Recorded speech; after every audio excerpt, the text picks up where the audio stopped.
అందరికీ నమస్కారం. కథ గుణపాఠం. రచయిత శివల పద్మ గారు. ఇక కథలోకి వెళ్ళిపోదామా? మరి మధ్య మధ్యలో పూజలు వ్రతాలు చేయించడం అనేది ఇంటికి చాలా మంచిది. చాలా రోజుల తర్వాత వ్రతం చేయిస్తున్నారు. మీరిద్దరూ పీటల మీద కూర్చుంటున్నారు. ఏదైనా కొత్త చీర కొనుక్కో అంటూ 500 కోడలు చేతిలో పెట్టింది కామేశ్వరి. సంపాదిస్తున్న కోడలిని కూడా పసిపిల్లలా చూస్తూ డబ్బులు చేతిలో పెడుతుంటే ఆవిడ ఆప్యాయతకి చెలించిపోయింది సుప్రీతి. మీరిలా డబ్బులిచ్చి చీర కొనుక్కోమంటే ఎందుకు కొనుక్కోను? చేదా? కాకపోతే 500 సరిపోవత్తయ్యా. ఏదైనా మామూలు చీర కొనుక్కోవే, వస్తుందిగా. నా ఒక్కదానికైతే తప్పనిసరిగా వస్తుంది. కానీ మీ అబ్బాయికి ఇప్పుడు 2వ సెటప్ ఉంది. అన్నిటా నాతో సమానంగా తనకి చెయ్యాలి. మరి తనకి కూడా చీర కొనాలంటే మరో 500 కావాలిగా. తాపీగా చాలా మామూలుగా చెప్పింది. ముసలావిడ తెల్లబోయింది. నీ ముఖం ఏమిటా పిచ్చి మాటలు? చాలే ఊరుకో అంది తేరుకుంటూ. పిచ్చి మాటలు మాట్లాడడానికి నేనేమైనా పిచ్చిదాన్నా అత్తయ్య? అయినా మీతో చెప్తున్నానంటే వాస్తవం అనేగా. పోనీ మీకంత అపనమ్మకం అయితే మీ అబ్బాయినే అడగండి, ఎదురుగానే ఉన్నారుగా. అప్పటికే చంద్రకాంత్ ముఖం జేవురించి ఉంది. నిప్పులు కురిసేలా భార్యని చూశాడు. ఏమిట్రా చందు, దీనికేమైనా పిచ్చి పట్టిందా? ఏం మాట్లాడుతోంది? అయోమయంగా కొడుకు కేసు చూసిందావిడ. పొగరెక్కువైందమ్మా నీ కోడలికి. అంతకన్నా ఇంకేం లేదు. నేనన్నమాట ముమ్మాటికి అబద్ధమని చెప్పమనండి. తప్పకుండా నాకు పొగరని నేను ఒప్పుకుంటాను. అంతే శాంతంగా అంది సుప్రీతి. చంద్రకాంత్ లేచి చరచరా వెళ్ళిపోయాడు అక్కడి నుంచి. పెద్దావిడ ముఖం పాలిపోయింది. సెల్ఫ్లో పుస్తకాలు సర్దుతున్న సుప్రీతి దగ్గరకు వచ్చింది ఆమె. తల తిప్పి అత్తగారి వైపు చూసి పేలవంగా నవ్వింది సుప్రీతి. ఏమవుతుందే మీ సంసారం? ఈ కొత్త జంచాటాలేమిటి? ఎవరా పిల్ల? పిల్ల కాదు, పిల్లలకు తల్లి. తనతో పాటు అదే సాఫ్ట్వేర్ కంపెనీలో పనిచేస్తుంది. ఇద్దరిది నైట్ డ్యూటీ అవడం వలన పరిచయం పెరిగి ప్రేమగా మారింది. దుమ్ము పడిన బుక్ తీసి దులిపి మళ్లీ ర్యాక్లో పెట్టింది. అసలు అలా అయిందే ఇదంతా? ముచ్చటగా ఉన్న సంసారంలోకి 3వ మనిషి రావడం ఏమిటి? నిట్టూచి అక్కడే నేల మీద కూర్చొని తల గోడకి ఆంచింది. ఏమిటి 100 సార్లు రెట్టిస్తావు? నీకేం కావాలి? ఇచ్చింది చాలు. ఈ పరిచయానికి గమ్యం ఏమిటని అడుగుతున్నాను. మీ నిర్ణయం ఏమిటో తెలుసుకోవాలని అనుకుంటున్నాను.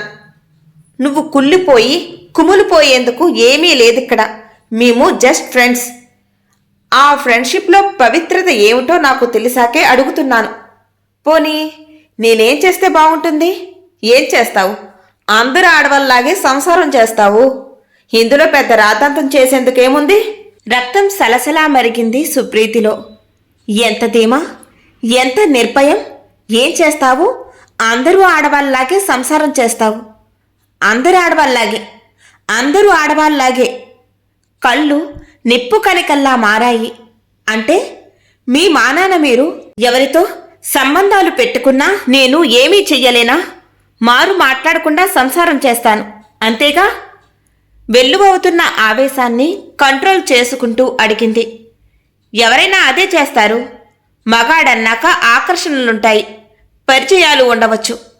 భార్యకై పరిమితమైపోయిన మగాడు నీకు ప్రపంచంలో ఎక్కడా దొరకడు. ఈ మాత్రం దానికే రాద్ధాంతం దేనికి? నివ్వెరపోయింది సుప్రీతి ఆ నిర్భయానికి. ఎంత అహంకారం! నేనేం చేసినా నువ్వు చచ్చినట్లు నా కాళ్ళు దగ్గర పడుంటావు అని ఎంత ధీమా! తప్పేం లేదు. సమాజము స్వయానా ఆడది కలిసి ఇచ్చిన ధైర్యం అది.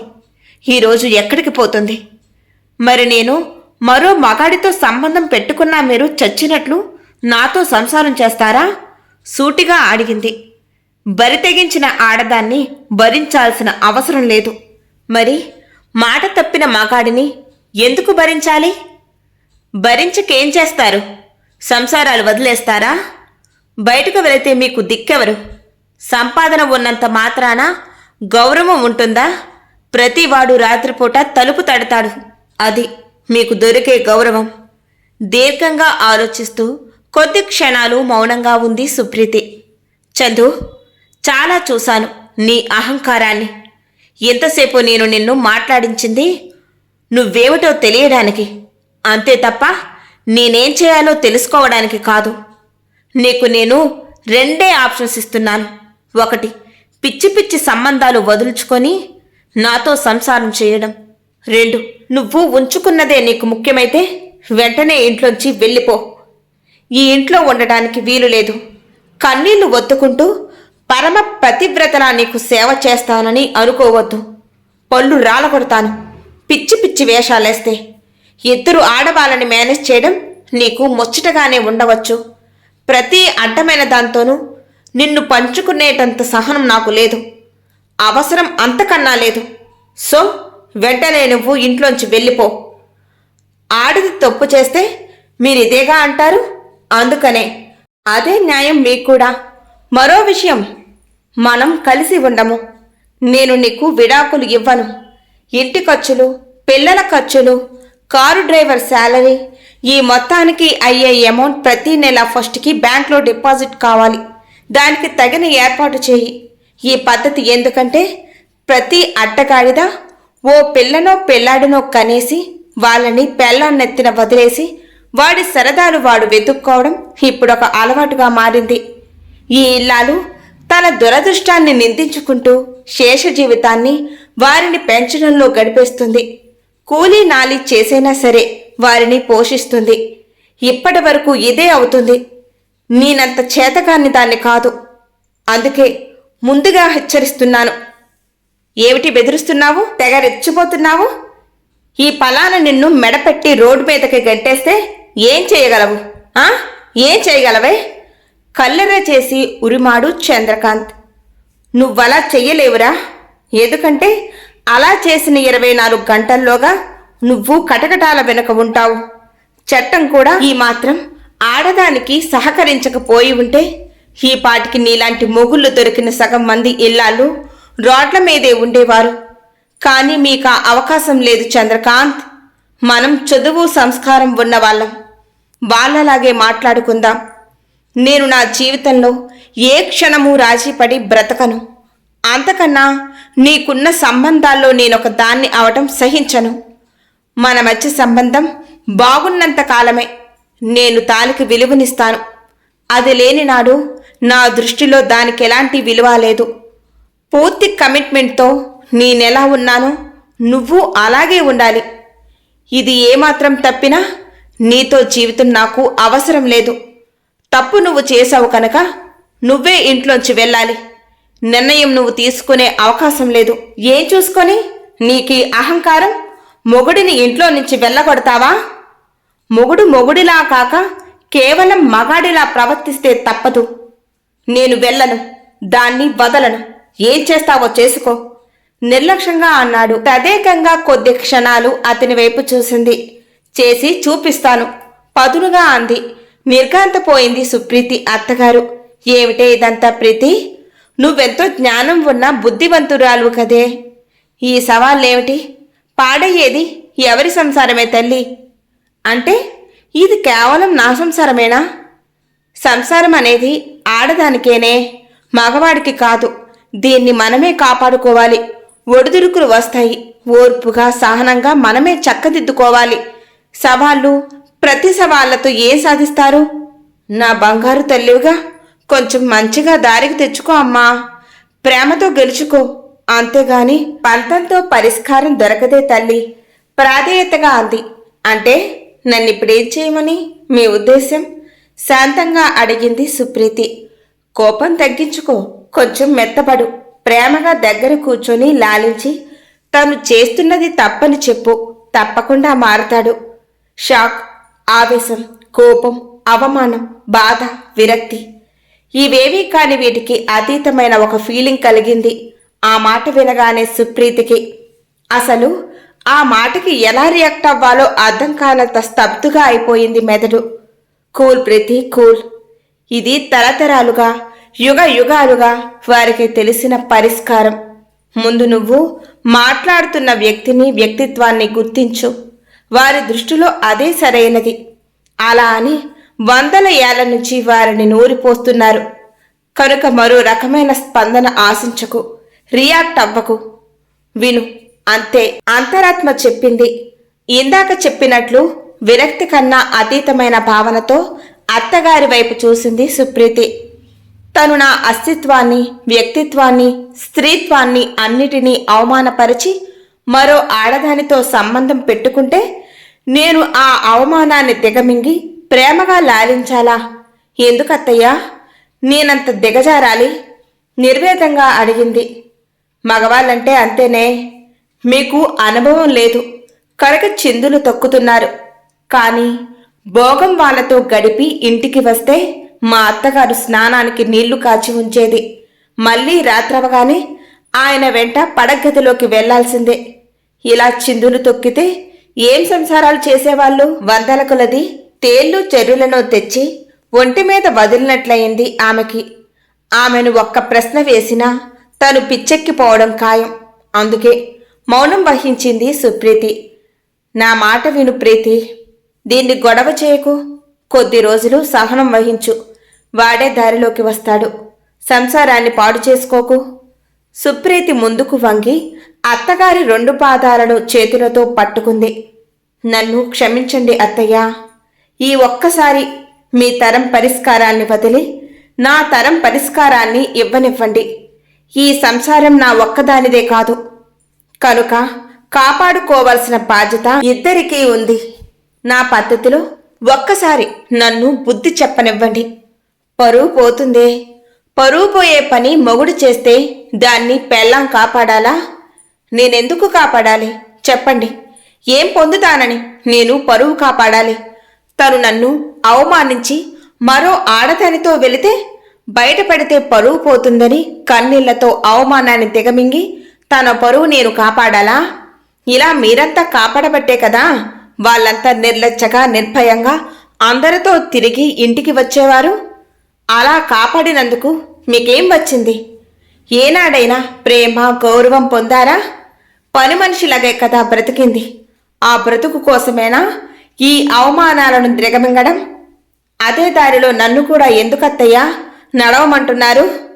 నేను తనకేం తక్కువ చేశానని ఇలాంటి పని చేశాడు. వాడు చేసింది తప్పే, అందుకే క్షమించమంటున్నాను. ఆయన అలా అనడం లేదు. ఏం చేసుకుంటావో చేసుకో అంటున్నారు. అదే నేను చేసి చూపాలనుకుంటున్నాను. దయచేసి నన్ను మన్నించండి. మీరేమీ నాకు చెప్పొద్దు. రండి మావయ్య గారు, ఎలా ఉన్నారు? చిన్నత్తయ్య గారు, మీ ఆరోగ్యం ఎలా ఉంది? ఆయుర్వేద మందు కంటిన్యూ చేస్తున్నారా? చేస్తున్నానమ్మా. అందుకే కాస్తంత నడవగలుగుతున్నాను. లేకపోతే మోకాళ్ళ నొప్పులు నన్ను లేవనిచ్చేవా? ఏమిటి ఉన్నట్టుండి సత్యనారాయణ వ్రతం అన్నారు?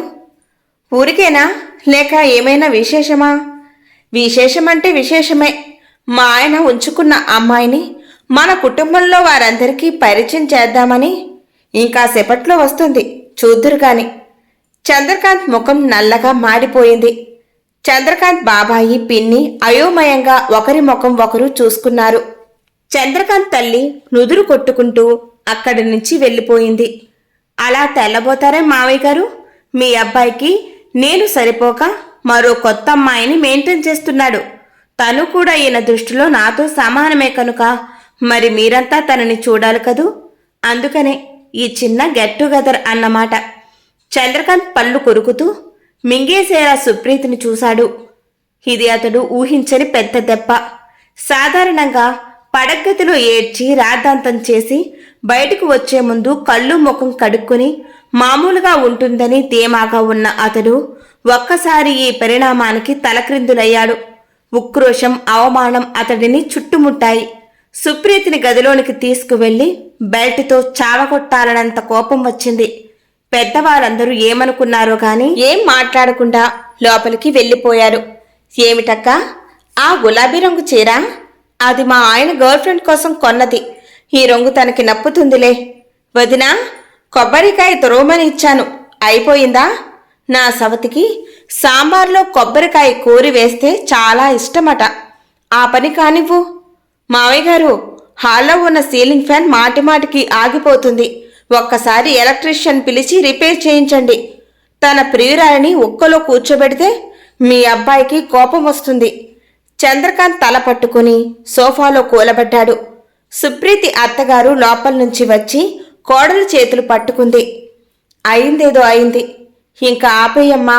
ఒక్కసారి ఆ ఆడదాని గురించి ఆలోచించు. ఆ పిల్ల జీవితం. చేతులు విసురుగా వదిలించుకుంది. అంటే నాకు ద్రోహం చేసిన మొగుడుతో పాటు వాడు ఉంచుకున్న దాని గురించి కూడా నేనే ఆలోచించి క్షమించాలా? కొంపతీసి ఇదేనా పాతివ్రత్యం అంటే? అయితే మీకు నమస్కారం. నేను పతివ్రతను కాను. చీము నెత్తురు ఉన్న మామూలు ఆడదాన్ని. నన్నిలాగే ఉండనివ్వండి. అదే సమయంలో గేటు ముందు భర్తతో పాటు కారు దిగిన నీలిమను చూడగానే హతాశుడయ్యాడు చంద్రకాంత్. ఒక్కసారి శరీరంలో సర్వశక్తులు క్షీణించిన వాడిలా నిస్రానగా కళ్ళప్పగించి చూస్తూ ఉండిపోయాడు. చిరునవ్వుతో ఆమెను ఆహ్వానించింది సుప్రీతి. రండి నీలిమ గారు, మీ గురించే వెయిటింగ్. ఏవండి, ఎవరొచ్చారో చూసారా? హాయ్ సుప్రీతి గారు, వ్రతం అయిపోయినట్లుంది. అవునండి, పొద్దున్నే పూర్తి చేశాం. అది లేట్ అయ్యే కొలది ఇక మనం మాట్లాడుకోలేం కదా, అందుకని. నమస్తే విష్ణు గారు, బాగున్నారా? బాగున్నానమ్మా. గుడ్ మార్నింగ్ చంద్రకాంత్ గారు. ఇదో గుడ్ మార్నింగ్ సనుక్కుంటూ పైకి బలవంతాన నవ్వు పులుముకున్నాడు చంద్రకాంత్. వచ్చిన చుట్టాలంతా ఆశ్చర్యంగా కుతూహలంగా నీలిమను చూస్తుంటే తల ఎక్కడ పెట్టుకోవాలో అర్థం కాలేదతనికి. మృదు స్వభావి, సున్నిత మనస్కురాలు, ఎల్లప్పుడూ నవ్వుతూ తుల్లుతూ ఉండే సుప్రీతిలో ఇంతటి క్రోధం కూడా ఉందని మొదటిసారి అర్థమైంది. అప్పటికే పరిస్థితి చేయదాటింది. నీలిమ గారు, వారు మా అత్తయ్య మావయ్య గారు. వీరు మా చిన్న మావయ్య గారు అత్తయ్య. వీళ్ళు నా కజిన్స్. తానేమో మా వదిన. ఈ వాటి నుంచి వాళ్ళకి నేనెంతో, మీరు అంతే. ఆమె తెల్లబోయి ఓ మారు చంద్రకాంత్ వైపు చూసింది. అతడు తల తిప్పుకున్నాడు. ఇకపోతే తను నీలిమ. పెళ్ళైన 6 ఏళ్లకే నాతో సంసారం విసిగెత్తిన మా ఆయన ఎంచుకున్న కొత్త పార్ట్నర్. పదునుగా ఒక్కో అక్షరాన్ని విడదీసి పలికింది. నీలిమ ముఖం తెల్లగా పాలిపోయింది. షాకింగ్గా సుప్రీతిని చూసింది. ఆమెకు నోటి నుంచి మాట రాలేదు. ఆ గది అంతా చిక్కని నిశ్శబ్దం అలుముకుంది. విష్ణు నివ్వెరపోయి సుప్రీతిను నీలిమను మార్చి మార్చి చూడసాగాడు. తను విన్న వాక్యంలోని భావం అర్థమవుతున్న కొలది అతడి ముఖం ఎరుపు రంగులోకి మారడం మొదలయ్యింది. ప్రీతి గారు, మీరేం మాట్లాడుతున్నారు? ఏమిటిదంతా? అసహనంగా అడిగాడు. క్షమించండి విష్ణుగారు, మీకు బాధ కలిగించేదైనా ఇది నిజం కాదని, అబద్ధమని వాళ్ళు చెప్పగలరేమో అడగండి. భర్త వంక తీక్షణంగా చూస్తూ అంది Supreethi. What is this nonsense Preethi? How can you talk like that? This is too much. తడబాటు, ఉక్రోషం రెండూ తొంగి చూశాయి నీలిమ గొంతులో. నిజమేనమ్మా, నాకు కూడా చాలా టూ మచ్గా అనిపించే మా ఆయన్ని హెచ్చరించబోయాను. నేను దాన్ని వదలను. ఏం చేసుకుంటావో చేసుకోపో అన్నాడు. మరి అదే మాట నువ్వు కూడా మీ ఆయనతో అనవచ్చుగా. అలా భయపడతావేం? అరే, ఏడుస్తున్నావేంటి నీలిమా? నిప్పుతో చెలగాట మాయటానికి సిద్ధపడినప్పుడు తెలియదా పర్యవసానం ఎలా ఉంటుందో? పెద్ద చదువులు చదివి పెద్ద ఉద్యోగాలు చేస్తున్నారే, 4 మాయమాటలు చెప్పగానే భర్తని, సంసారాన్ని విస్మరించి వాడి మాయలో పడిపోవడమేనా? ఏ ధైర్యంతో మరో ఆడదాని సంసారంలో నువ్వు అడుగుపెట్టావు? దానికి నా మొగుడు నీకిచ్చిన భరోసా ఏమిటి? అసలు మీరిద్దరూ కలిసి నా గురించి ఏమనుకుంటున్నారు? తెలిసినా ఏడుస్తుంది, గొడవ చేస్తుంది, అంతకన్నా ఏం చేస్తుందిలే అనుకున్నారు కదూ. నీకింత ధైర్యం, భరోసా, సపోర్ట్ ఇచ్చి తన వలలోకి లాగిన నా మొగుడు ఇలాంటి పరిస్థితిలో నిన్నెలా కాపాడుతాడో అసలు ఎప్పుడైనా ఆలోచించావా? ఇప్పుడు ఏమిటి నీ పరిస్థితి? కట్టుకున్న మొగుడా, ఉంచుకున్నవాడా? ఏ వైపు నీ దారి? చివాల్న లేచిన విష్ణు చరచరా ఆ పరిసరాల నుంచి వెళ్ళిపోయాడు. నీలిమ ఏడుస్తూ అతడిని అనుసరించబోయింది. సుప్రీతి కఠినంగా ఆపింది. నీలిమ, నువ్వు వెళ్ళటానికి వీల్లేదు. నా ప్రశ్నకి జవాబు మీరిద్దరూ ఇచ్చిన తర్వాతే నువ్వు వెళ్ళగలవు. ప్రీతి, నీ పద్ధతేం బాగాలేదమ్మా. చదువుకున్న దానివై ఉండి చాలా చీప్గా ప్రవర్తిస్తున్నావు. ప్రీతి మావగారు నిష్ఠూరంగా అన్నారు. పేలవంగా నవ్వింది సుప్రీతి. నాకు తెలుసు మావయ్య గారు, ఇక్కడున్న వారెవరూ ఈ రకమైన చర్యను తట్టుకోలేరు. వారి దృష్టిలో ఇది బజారున పడటం. కానీ కొన్ని ఏళ్లుగా ఇల్లాళ్ళు ఇలాంటి సమస్యలు రహస్యంగానే ఉంచిందే. భర్త పరువుని తన పరువుని కూడా కాపాడుకుందే. ఇంటికి పిల్లలకి అంకితమైన తనను నిర్లక్ష్యం చేసి అవమానపరిచి భర్త ఎవరెవరితోనో తిరుగుతూ ఉంటే 4 గోడల మధ్య ఏడ్చి ఊరుకుందే. మరి ఇలాంటి భర్తల్లో కొందరైనా మారారా? తమ తప్పు తెలుసుకుని భార్యకి క్షమాపణ చెప్పారా? 3 ముళ్ళకి 7 అడుగులకి విలువ ఇచ్చారా? లేదు. పైగా వారికి చాలా బలమైన నమ్మకం ఏమని ఏర్పడిందంటే, తామెన్ని వెధవ పనులు చేసినా, ఎందరితో అక్రమ సంబంధాలు పెట్టుకున్నా భార్య చచ్చినట్లు తన పరువు కాపాడుతుందే తప్ప బయటకు రాదని, ఆ రకంగా తమకు డోకా లేదని. ఆ ధైర్యమే మరో మగవాడైన మీ అబ్బాయిని ఏం చేసుకుంటావో చేసుకోపో అనేలా చేసింది. ఇదేగా శాంతానికి సహనానికి పరువుగా ఉన్నందుకు దొరికిన ఫలితం. ఇంతకన్నా ఏ ఇల్లాలికైనా ఇంకేమైనా దొరికిందా? అంతెందుకు, ఇప్పుడు కూడా నాకు తెలిసిన 4-5 ఇల్లాళ్ళు ఇదే సమస్యతో కుములుతూ ఉన్నారు. కుమిలిపోతూనే పరమ పతివ్రతల భర్తల పరువును కాపాడుతున్నారు. వారి దృష్టిలో ఆడదాని బ్రతుకంతే, తాము అంతకన్నా ఏం చేయలేం. ఇది వారి మానసిక స్థితి. అందుకే తరతరాలుగా సాగుతున్న ఈ పాత కథని ఓ కొత్త మలుపు తిప్పాలనిపించింది. ఇల్లాల్లే శిక్షించదలుచుకుంటే ఏ రకంగా శిక్షించగలదో చూపాలనిపించింది. ఇక్కడున్న మీరంతా నాకు పతివ్రత ధర్మాలు చెప్తారే కాని మగవాడికి కమిట్మెంట్ ఎందుకు నేర్పించరు? సంసారం మీ ఇద్దరికీ ముఖ్యమే. దాన్ని సంరక్షించుకొని కాపాడుకోవాల్సిన బాధ్యత మగవాడిగా నీకు కూడా ఉంది అని మగవాడికి ఎందుకు చెప్పరు? ఒకసారి తాళి కట్టేశాక ఇక నీ కాళ్ళ దగ్గరే పడి ఉంటుందనే అహంకారం తప్పు. భార్యని గౌరవించు, తన ప్రాముఖ్యత తెలుసుకో అని ఎందుకు చెప్పరు? అసలు తప్పు చేసిన మగవాడిని ఎవరూ ఎందుకు నిలదీయరు? అదో పెద్ద ఇష్యూ కానట్లు చూసి చూడనట్లు ఎందుకు వదిలేస్తారు? ఆడది మౌనంగా వింటుందనా? మొగుడు తప్పు చేసినా తాను తల వంచుతుందనా? తానేమైనా చేయవచ్చు, తనకా స్వేచ్ఛ ఉందనే భావన తరతరాలుగా ఎందుకు మగవాడిలో పెంచుతూ వస్తున్నారు?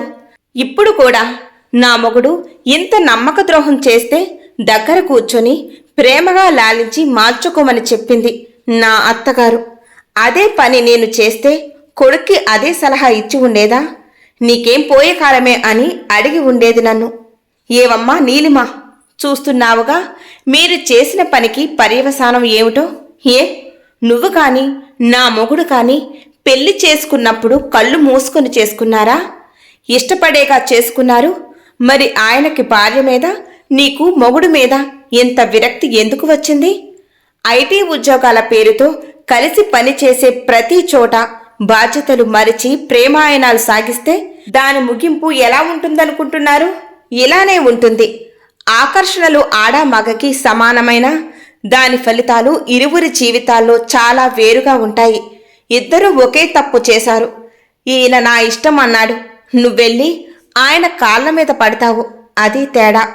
సుప్రీతి మామగారి వైపు చూసింది. మావయ్య, నేనిదివరకే ఆయనకు చెప్పాను. తను చేసిన తప్పుకి మీ అందరి ముందు నాకు క్షమాపణ చెప్పి ఇకపైన ఒళ్ళు దగ్గరుంచుకొని సంసారం చేస్తేనే ఈ ఇంట్లో ఆయనకు చోటు, లేకపోతే తన ఇంట్లో ఉండటానికి వీల్లేదు. మీరంతా ఆయనకేం చెప్తారో మీ ఇష్టం. ఆడదంటే అన్యాయాన్ని సహిస్తూ అణిగి మణిగి పడి ఉండేది అనే భావనని ఇకనైనా మార్చుకుంటే మంచిది. చెప్పాల్సింది చెప్పి లోపలికి వెళ్ళిపోయింది సుప్రీతి. ఇంతటితో ఈ కథ సమాప్తం. మీకు ఈ వీడియో నచ్చితే లైక్ చేయండి, షేర్ చేయండి, కామెంట్ పెట్టండి. మా ఛానల్ని తప్పకుండా సబ్స్క్రైబ్ చేసుకోండి.